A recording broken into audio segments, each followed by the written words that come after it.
ডাকতে হবে না। যেমন বাজারে কলগেট কিনলে কলগেটের সঙ্গে একটা ব্রাশ ফ্রি থাকে না, আপনি তো দোকানে গিয়ে বলবেন না দাদা আমাকে একটা ব্রাশ দিন, প্রয়োজন নেই, কলগেট কিনলেই ব্রাশ চলে আসবে বাড়িতে। ঠিক তদ্রূপ যদি রাধা ভজন ঠিকঠাক করতে পারো, অনায়াসে কৃষ্ণ কৃপা লাভ করতে পারো। কারণ রাধারানী আমার আশ্রয় তত্ত্ব, আর গোবিন্দ হলেন বিষয়। আশ্রয় যদি ঠিক থাকে বিষয় পাবো না। বাজারে আলমারি কিনতে গেলে আলমারিটা বিষয়, আপনি যে জিনিসটা কিনবেন সেটা বিষয়, আর যেটা দিয়ে কিনবেন সেটা হলো আশ্রয়, অর্থাৎ টাকা। টাকা যদি পকেটে থাকে একটা জায়গায় চারটে আলমারি চলে আসবে বাড়ি। অর্থাৎ আশ্রয় ঠিকঠাক করলে বিষয় অনায়াসে লাভ করা যায়। তাই মহাজন বললেন, যদি তুমি রাধা জপ করতে পারো, রাধাকে ভালোবাসতে পারো, তাহলে রাধার সঙ্গে গোবিন্দ ফ্রি। হ্যাঁ, जो राधा राधा गावे वो प्रेम पदार्था पावे, जो राधा राधा गावे प्रेम पदार्थ पावे, वो को है जाए अच्छा वो को है जाए बेड़ा पार। है जब राधे राधे पक हो जाए तेरा पार, जो बेटा राधे राधे ओ।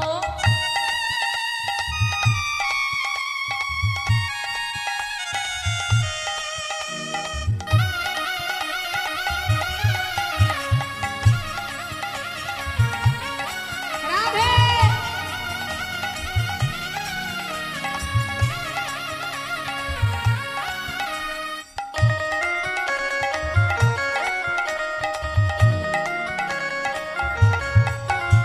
जो राधा ना बिना हो तो रसराज बेचारा रता, जो राधा ना बिना हो तो रसराज बेचारा रता।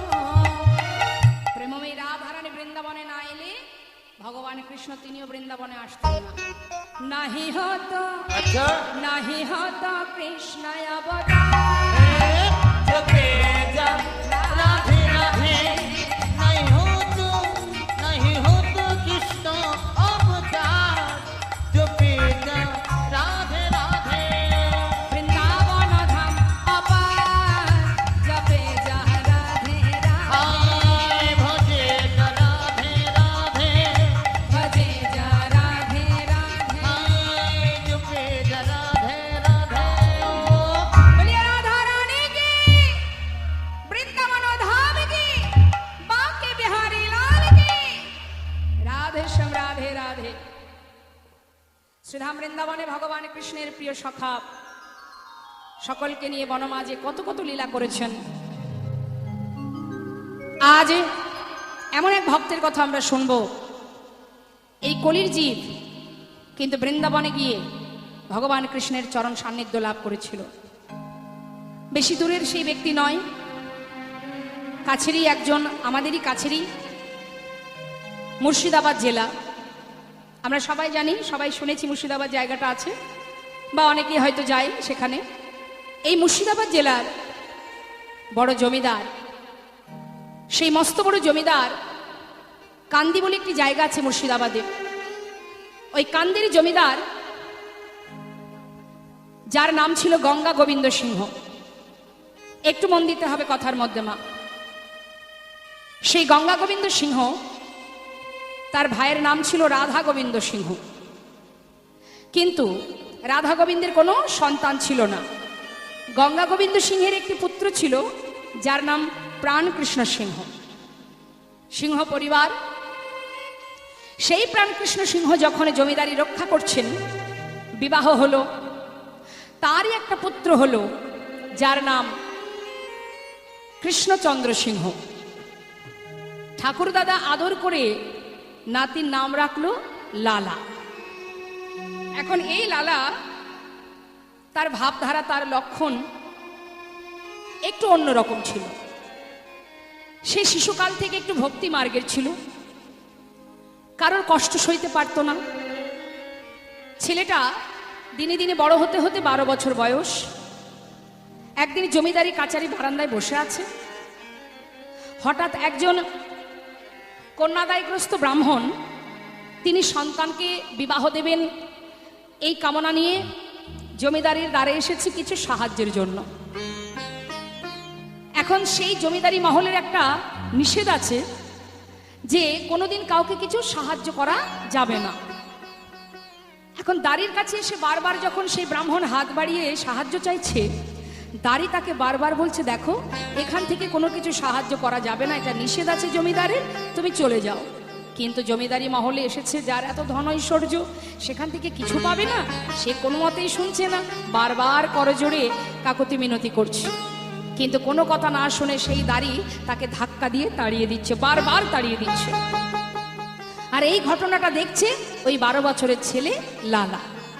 হঠাৎ সে বলে উঠলেন, দাড়ি, ও দাড়ি, বারবার ওনাকে তুমি তাড়িয়ে দিচ্ছ, কি চাইছেন উনি? বাবু, উনি এসেছেন কিছু সাহায্যের জন্য, কিন্তু এই মহলের একটা আদেশ আছে, জমিদারি মহলে এখান থেকে কাউকে কিছু দেওয়া যাবে না, সাহায্য করা যাবে না। তখন সেই শিশু বলে উঠলেন, শোনো দাড়ি, একজন অসহায় পিতা, কন্যাদায়গ্রস্ত পিতা, সে এসেছে কিছু সাহায্যের জন্য, আর তুমি তাকে এইভাবে তাড়িয়ে দিচ্ছ, কিসের নিষেধ? যার এত ধন ঐশ্বর্য, সে 1000 টাকা একজন ব্রাহ্মণকে দিতে পারবে না? যাও, আমার আদেশ, পিতাকে গিয়ে বলো সে যেন 1000 টাকা এই ব্রাহ্মণকে দান করে দেয়। দাড়ি ভিতরে প্রবেশ করে জমিদার প্রাণকৃষ্ণ সিংহকে যখন ঘটনাটা বললেন, প্রাণকৃষ্ণ সিংহ একটু রাগ হলো, কেননা সে প্রতিজ্ঞা করেছে তার দুধের শিশু, এতটুকু ছেলে 12 বছর বয়স, সে পিতার আদেশ লঙ্ঘন করে। তিনি আর সইতে না পেরে দাড়িকে বলে উঠলেন, শোনো দাড়ি, 1000 টাকা ব্রাহ্মণকে দিয়ে আমার ছেলেকে জানিয়ে এসো, যতদিন সে নিজে রোজগার করতে না শিখবে ততদিন কোনো কিছু দান করবার স্পর্ধা যেন না দেখায়। হরিবল হরিবল। এই কথা শোনা মাত্রই 12 বছরের ছোট্ট ছেলে মনে মনে ভাবলেন, পিতা, আমি তোমার সন্তান, যার এত ধন ঐশ্বর্য, আজ সে কিনা 1000 টাকা একজন ব্রাহ্মণকে দান করতে পারে না। আজ আমি তার সন্তান হয়ে আমি নিজে লজ্জিত। বেশ, সোনাদারি, তুমি আমার পিতাকে জানিয়ে দাও, আমি যতদিন নিজে রোজগার না করতে শিখব ততদিন আমার পিতার কোনো ধন ঐশ্বর্যের একটি কোনাও আমি কাউকে দেব না। বারণ করে এসো, বলে এসো। বেশ, সেই ছোট্ট ছেলে লালা মনস্থির করলেন, আমি আর এখানে থাকবো না। যার এমন মনের মানসিকতা, এত ছোট মনের পরিচয় যখন দিয়েছে, সেই রাজার সন্তান হয়ে না থাকাই ভালো। আহা, আমি এখানে আর থাকবো না। সে মনের দুঃখে, মনের কষ্টে সেই জমিদারি সমস্ত কিছু পরিত্যাগ করে, ওই 12 বছরের ছেলে মুর্শিদাবাদ পরিত্যাগ করে সে চলে গেল বর্ধমান জেলায়। বর্ধমানে গিয়ে একটা ফেরেশতা দ্বারে 20 টাকা বেতনে কাজ করতে শুরু করে দিল 12 বছরের ছেলে লালা। দেখতে দেখতে ছেলেও বড় হচ্ছে, আর পিতা তিনি বৃদ্ধ হচ্ছে। যতদিন যায় সমস্ত এলাকার প্রজাবর্গকে পাঠিয়ে দেয় ছেলেকে ফিরিয়ে আনার জন্য, কিন্তু কোনো মতেই ছেলে আসে না। আর সে যাবে না, কেন? এমন পিতার মুখ আমি আর দেখব না। সে প্রতিজ্ঞাবদ্ধ, কঠিন প্রতিজ্ঞা। সে কিন্তু তার মতো কর্ম করতে শুরু করলো। এদিকে দেখতে দেখতে বাবা শয্যাশায়ী হলেন। নিতাই গৌর হরিবোল হরিবোল। জীবনে যা কিছু ধন ঐশ্বর্য ছিল বাবা, সব কিছুর প্রতি মোহ মায়া একটু একটু করে ত্যাগ হতে শুরু হলো। একটা সময় আসবে, প্রত্যেকের জীবনে আসবে। এখন যা কিছুর জন্য আমরা মারামারি করছি, হানাহানি করছি, বর্তমান সমাজের হাল তো সবাই জানেন। একটা দিন সব কিছুর প্রতি মায়া, ভালোবাসা, মোহ সব কেটে যাবে। সবার জীবনে এদিন আসবে।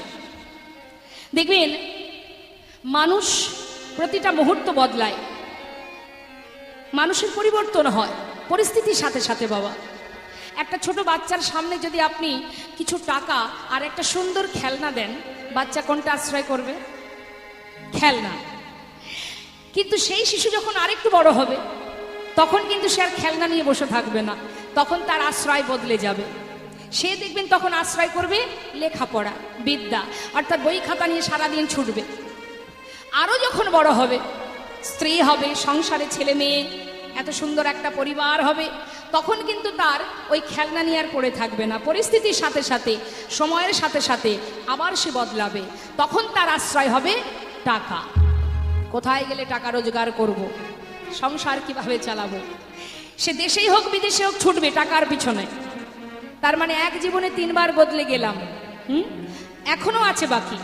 যখন সে বৃদ্ধ হবে, শেষ বয়সে এসে যখন চলবার শক্তি থাকবে না, চোখে দেখবো না, কানে শুনবো না, তখন কোনো ব্যক্তি যদি আপনার কাছে এসে বলে যে মা, জীবনে আপনার অনেক স্বপ্ন ছিল, পূর্ণ হয়নি, আজ আপনাকে আমি 5 লাখ টাকা দিচ্ছি, জীবনে যা যা বাসনা আছে পূর্ণ করে নাও, তবে একটা শর্ত, আর যে কদিন বাঁচবে পরিবারের কাছে থাকতে পারবে না, পরিবারকে ত্যাগ করে চলে যেতে হবে। হরিবল হরিবল।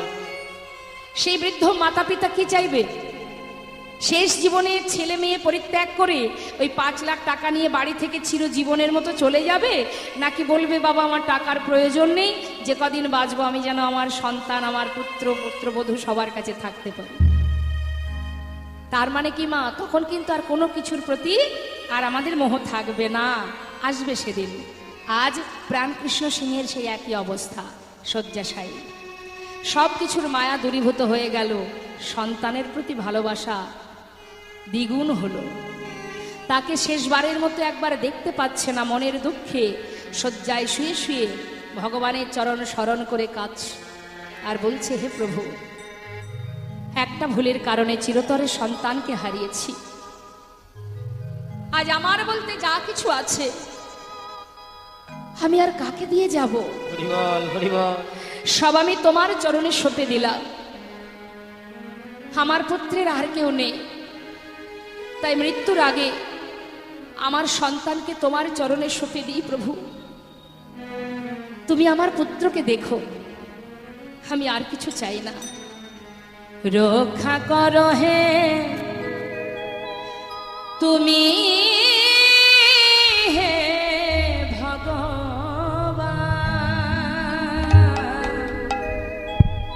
এ জগতে সবই কিছু তোমারই তো দান।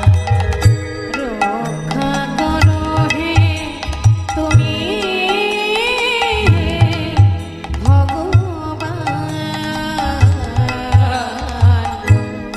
জগতে সবে কিছু তোমারই তো দান। তুমি আছো হরি এই বিশ্ব চরাচরে, তুমি আছো হরি এই বিশ্ব চরাচরে। শেষের দিনে হরি ডাকি গো তোমারে, আছো হরি বিশ্ব চরাচরে, শেষের দিনে হরি ডাকি গো তোমারে। রক্ষা করো হে ভগবান,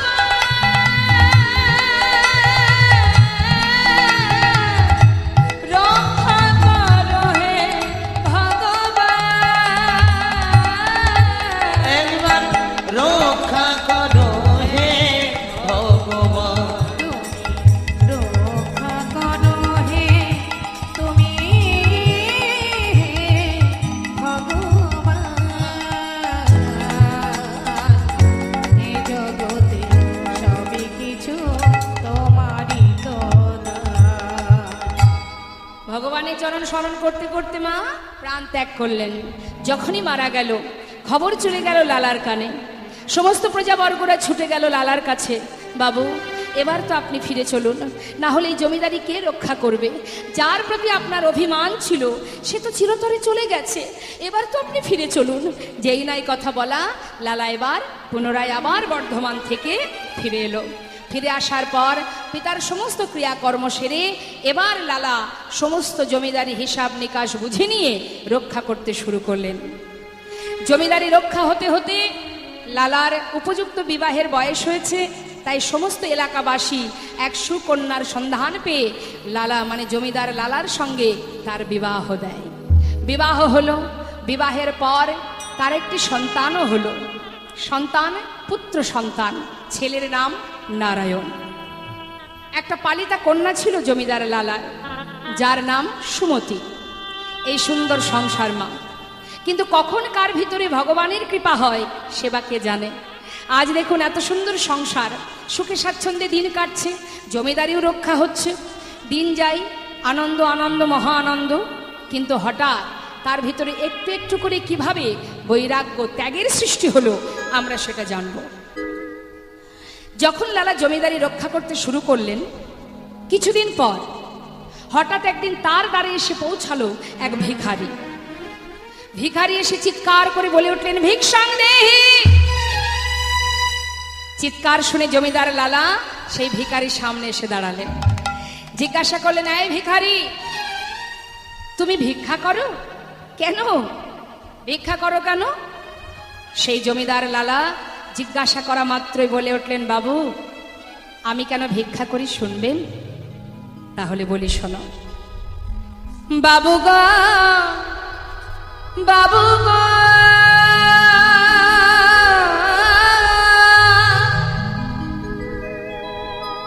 ও বাবু গো, বাবু গো, বাবু গো,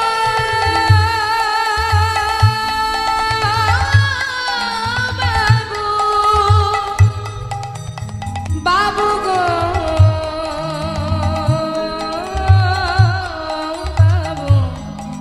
বাবু গো, বাবু, আমি হলাম দিন ভিখারি। বলে ও গো বাবু, আমি হলাম দিন ভিখারি। জানো বাবু আমি ভিক্ষা কেন করি? শোনো, আমার ঘরে আছে গিরিধারী,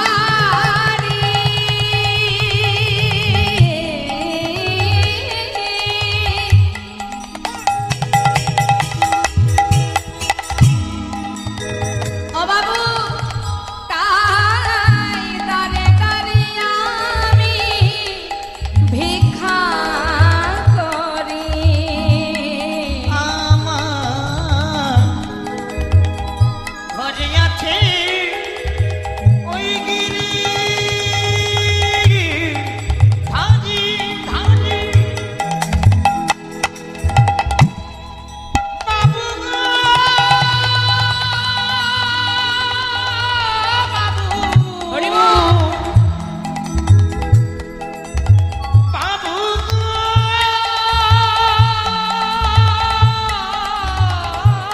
বাবু।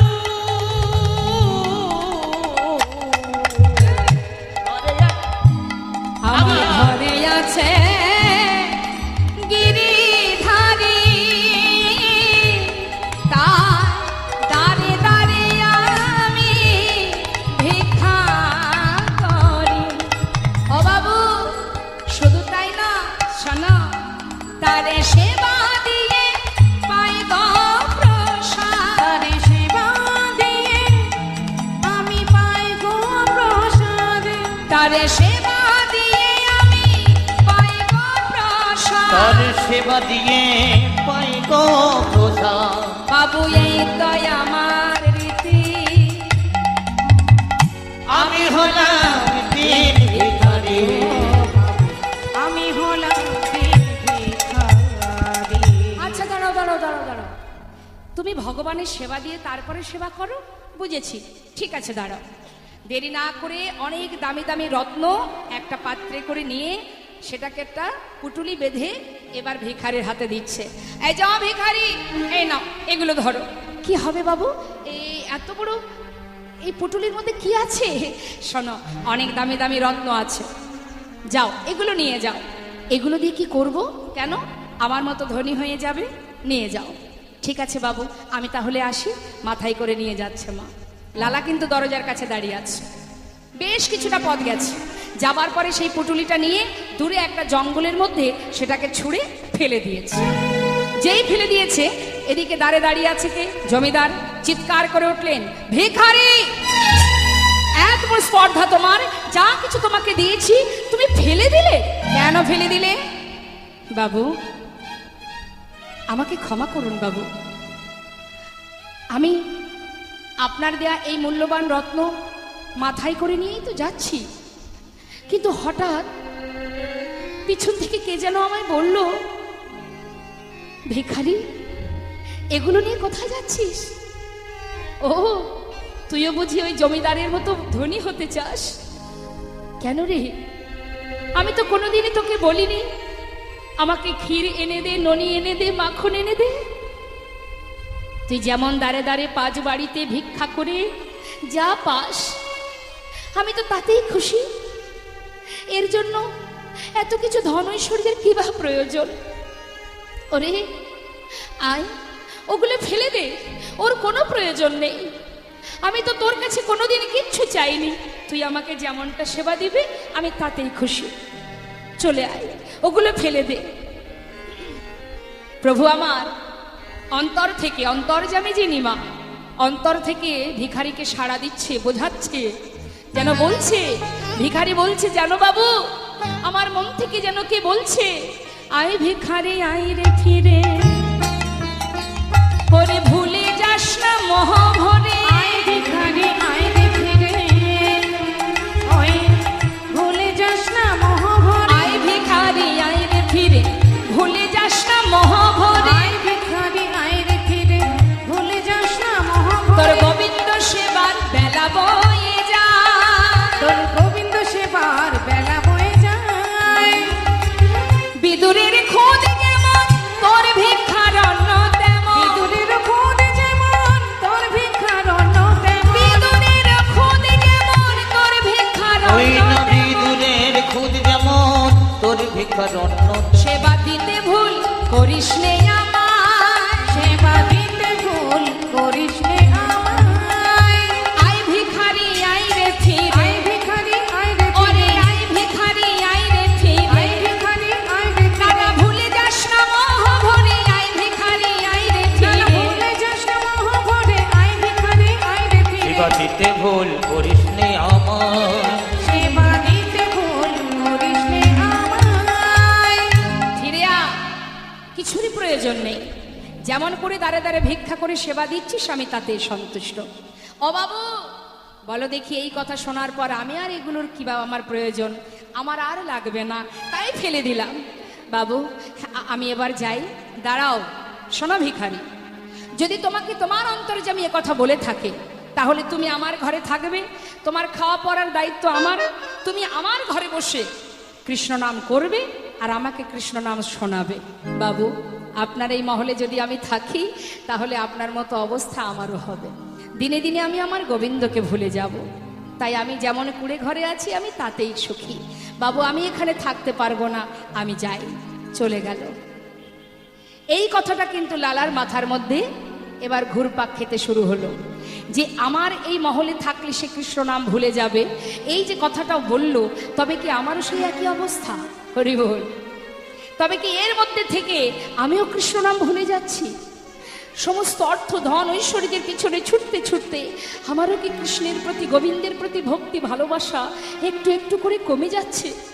তবে কি আমিও কৃষ্ণ কৃপা থেকে বঞ্চিত হব? ভাবছি, চিন্তা করতে করতে ঘরের ভেতরে ঢুকছি। সেখানে প্রবেশ করে কি দেখছে মা? সেই মহলে যে কাজের কন্যা, কাজের মেয়ে, সে জমিদারের শয্যার উপরে শুয়ে আছে। তাই না দেখে রাজা আরো রেগে গেলেন, চিৎকার করে বলে উঠলেন, কে আছিস? ওর এত বড় সাহস, জমিদারের বিছানায় শুয়ে আছে। যা, ওকে ধরে নিয়ে যা, ধরে নিয়ে গিয়ে 30 ঘা বেত্রাঘাত কর। যেই না কথাটা বলেছে, সেই কন্যা শয্যা থেকে নিচে নেমে এসে জমিদারের মুখের দিকে তাকিয়ে একবার হাসছে, একবার কাঁদছে। আর তাকে হাসতে দেখে জমিদার আরো রেগে গেছে। তিনি ছুটে গিয়ে হাতটা চেপে ধরেছে, চেপে ধরে বলছে, তুই হাসলি কেন? আমি যে তোকে চাবুকের আঘাত করব, 30 ঘা বেত্রাঘাত করব, তারপরেও তুই হাসছিস কেন? হাসছিস বল আমায়, কেন হাসলি তুই? বাবু এই জমিদারের বিছানায় আমি শুয়ে আছি, কাজের মেয়ে হয়ে জমিদারের বিছানায় শুয়ে আছি, অপরাধ তো আমার অবশ্যই হয়েছে। আর এর জন্য 30 ঘা সাজা আমাকে পেতে হবে, তাতে আমার কোনো দুঃখ নেই। হরিবল হরিবল। কারণ অপরাধ করেছি, সাজা তো পেতেই হবে, তাই আমি হাসছি। আর কাঁদলি কেন? বাবু আমি শুধু আপনার দিকে তাকিয়ে কাঁদছি। আমার দিকে তাকিয়ে? হ্যাঁ বাবু, আমি কাজের মেয়ে হয়ে যদি কিছু সময় এই শয্যার ওপরে শুয়ে থেকে তার জন্য 30 ঘা চাবুকের আঘাত আমাকে সইতে হয়, একবার নিজের কথা ভেবে দেখুন বাবু। আপনি এই জমিদারের বিছানায় এতদিন ঘুমিয়ে আসছেন, আপনার জন্য ভগবান কত সাজা লিখে রেখেছে। লালা বললেন, সত্যি তো। সেই কাজের মেয়েটাকে জড়িয়ে ধরে বলছে, মা তুই যদি এই বিছানায় শোয়ার জন্য কিছু সময়, ক্ষণিকের জন্য আমি তোকে সাজা দিচ্ছি 30 ঘা বেত্রাঘাত, তাহলে আমি তো এতকাল এই বিছানায় শুয়ে এসেছি, তবে আমার জন্য ভগবান কত সাজা লিখে রেখেছে। সত্যি আমি অপরাধ করেছি, আমি তোকে এই সাজা দিয়ে আমি অপরাধ করেছি মা। আমি কথা দিচ্ছি আর কোনোদিন আমি এখানে এই শয্যার উপরে ঘুমাবো না, কথা দিলাম। আর ঘুমাবো না পালঙ্কেতে, এই করিলাম আর ঘুমাবো না পালঙ্কেতে, এই করিলাম আর ঘুমাবো না পালঙ্কেতে, এই করিলাম ঘুমাবো না, আমি ঘুমাবো না পালঙ্কে, এই করিলাম হেতে হেতে প্রাণ আমার থাকবে যতক্ষণ, হেতে প্রাণ আমার থাকবে যতক্ষণ, হেতে হেতে প্রাণ আমার থাকবে যতক্ষণ, দেহেতে প্রাণ আমার থাকবে যতক্ষণ। আরে ঘুমাবো না পালঙ্কে, ঘুমাবো না পালঙ্কেতে, ঘুমাবো না পালঙ্কেতে, ঘুমাবো না পালঙ্কেতে, এই পণ করিলাম আমি ঘুমাবো না পালঙ্কে, এই পণ করিলাম আমি ঘুমাবো না পালঙ্কেতে, দেহেতে প্রাণ আমার থাকবে যতক্ষণ। দেহেতে প্রাণ আমার থাকবে যতক্ষণ। সেই দিন থেকে কিন্তু লালা আর জমিদারের বিছানায় মা ঘুমায় না। তাহলে শিক্ষা পেল কোন কোন জায়গা থেকে? 1 ভিখারি, 2 কাজের মেয়ে। জীবনে একটু একটু করে ত্যাগের সৃষ্টি হচ্ছে। কি ত্যাগ? যে এই এত বড় একটা যে মহল, এই মহলে থাকলে আমি ভগবানকে ভুলে যাব। আর 2 চিন্তা করছে জমিদারের বিছানায় ঘুমালে যদি আমার সাজা পেতে হয়, তাহলে আজ থেকে আর জমিদারের বিছানায় আমি ঘুমাবো না। সেই থেকে লালা জমিদারের বিছানা ত্যাগ করে দিলেন। দিন যায় মা, একের পরে একদিন চলে যায়। যেতে যেতে হঠাৎ একদিন লালা খাজনা আদায় করবার জন্য গোটা রাজ্য পালকি চেপে পরিদর্শনে যাচ্ছেন আর খাজনা আদায় করতে যাচ্ছেন। এখন পালকি চেপে যখন যাচ্ছে মা, সারাদিন ধরে খাজনা আদায় করে গোটা রাজ্য পরিদর্শন করে এবার লালা ফিরছে। যখন ফিরছে তখন সন্ধ্যা আগত, দিনের আলো শেষ, সন্ধ্যা আগত। ঠিক সেই সন্ধিক্ষণে যখন পালকি চেপে লালা ফিরছে, ঠিক সেই সময় রজককন্যা, রজককন্যা কাদের বলে? হরে কৃষ্ণ। রজক কাদের বলে? রজক ধোপা। তা রজককন্যা চিৎকার করে তার পিতাকে ডাকছে আর বলছে, বাবু গো, বাবু গো, বেলা যায় বাসনায় আগুনে দাও, বাবু গো, বেলা যায় বাসনায় আগুনে দাও। চিৎকার শুনছে, পালকি চেপে আসছে জমিদার লালা। সে কি শুনছে? প্রতিধ্বনি হচ্ছে। সে বলছে, বাবু গো, বেলা যায় বাসনায় আগুন দাও। বাসনা কাকে বলে মা? কলার পাতা যদি শুকিয়ে যায় তাকে বাসনা বলা হয়। সেই কলার পাতাকে যদি পোড়ানো হয়, দেখবেন একটা খার পাওয়া যায়। ওই যে খার, যে ছাইটা, ওটা দিয়ে আগেকার সময়ে কাপড় পরিষ্কার করা হতো। এখন অনেক ডিটারজেন্ট বেরিয়েছে। তো রজককন্যা মানে ধোপার মেয়ে, সে চিৎকার করে বলছে, বাবু বেলা যায় বাসনায় আগুন দাও। আর জমিদার লালা কি শুনছে? সন্ধ্যাবেলা প্রতিধ্বনি হচ্ছে, তার কানে কি আসছে? মহাজন বলছে, দেখো আমাদের প্রত্যেকেরই জীবন বেলা বয়ে যায়। কি গো মা, জীবনের বেলা কিন্তু বয়ে যাচ্ছে। প্রত্যেকেরই একটা সময় সন্ধ্যা ঘনিয়ে আসবে। কখন আসবে কার মধ্যে কেউ জানে না। তাই প্রতিধ্বনি শুনছে লালা, বেলা যা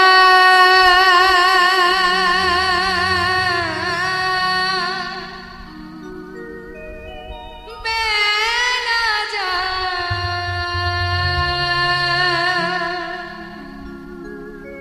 বেলা যা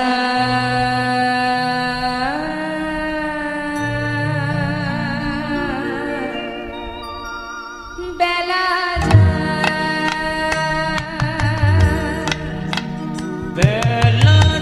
যায় যায় যায়, বেলা যায় যায় যায়, হরি বল। বেলা যায়, বেলা যায়, বেলা যা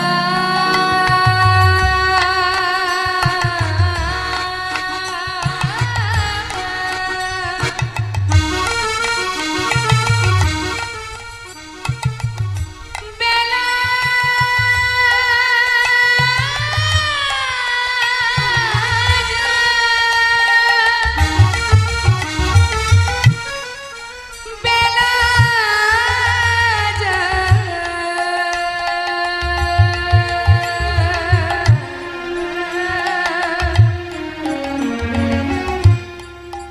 বেলা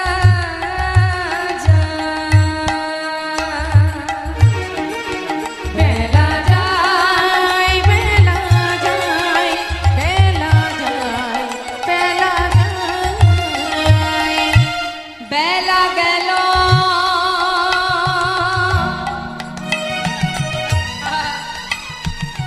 সন্ধ্যা হলো ও বেলা গেল,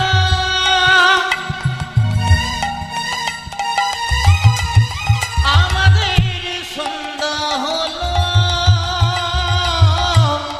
ওরে মন রে,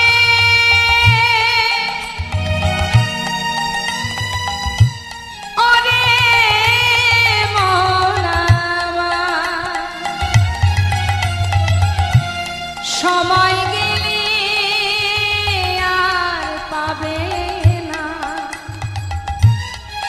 ভজ ভজ কৃষ্ণ ভজ, ভজ ভজ গৌর ভজ, এই সময় বেলা বয়ে যায় গো, নানা সময় গেলে আর পাবে না। ওরে কলির জীব রে, আর মোহ ঘুমে ঘুমায় না, ভজ ভজ একবার আমার গোবিন্দের চরণ,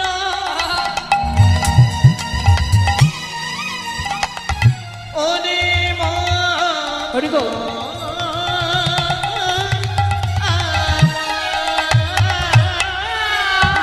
আর বেলা গেল সন্ধ্যা হলো ফিরে এসো তাই, বেলা যায় বেলা যায় বেলা যায় বেলা যায়, বেলা যায়, বেলা যায়, বেলা যায়, বেলা যায়, বেলা যায় বেলা যায় বেলা যায় বেলা যায়,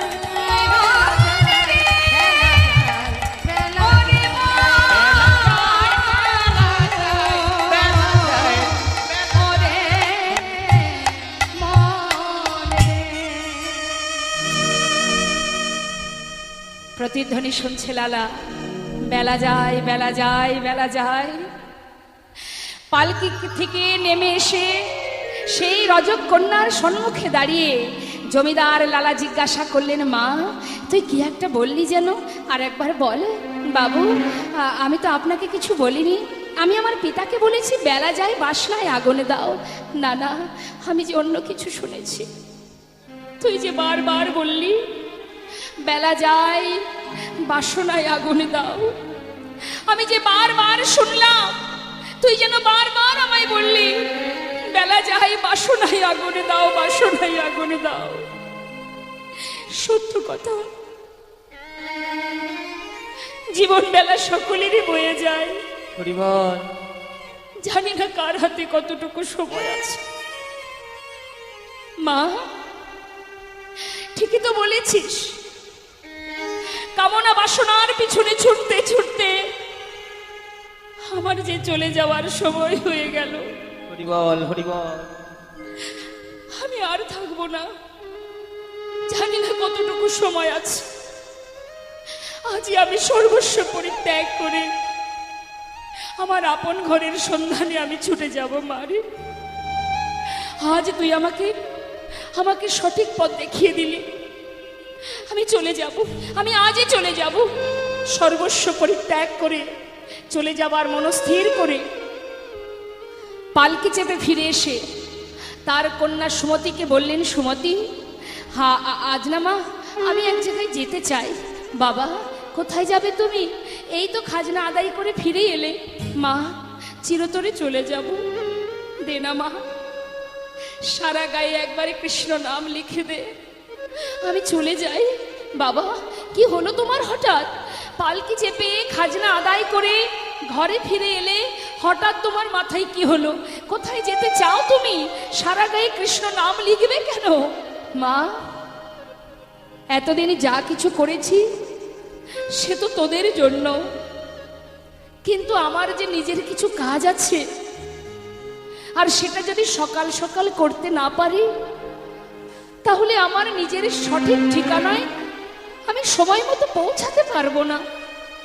জানি না কতটুকু সময় আছে। মা, দে না আমায় কৃষ্ণ নাম লিখে, আমি চলে যাই। বাবা, একটু বলো না তুমি কোথায় যাবে? শুনবি? যাব রে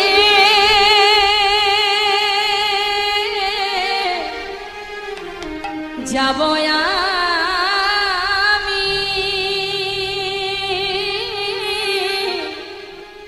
কৃষ্ণ ভজনে, ওরে যাব আমি মধুর বৃন্দাবনে। আমি যাব রে, যাব আমি কৃষ্ণ ভজনে, যাব আমি মধুর বৃন্দাবনে। ওই না যাব আমি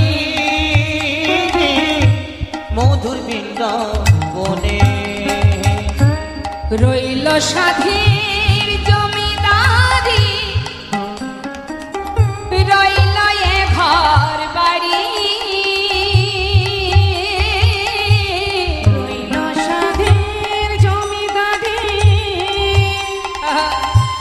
রইল এ ঘর বাড়ি। বৃন্দাবনে চলে যাব সব কিছু ছাড়ি।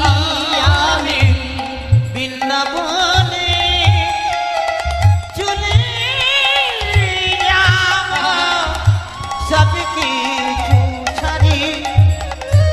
সাজাইয়ে দে কৃষ্ণ দাস মনে আমার এই অভিলাষ, সাজাইয়ে দে কৃষ্ণ দাস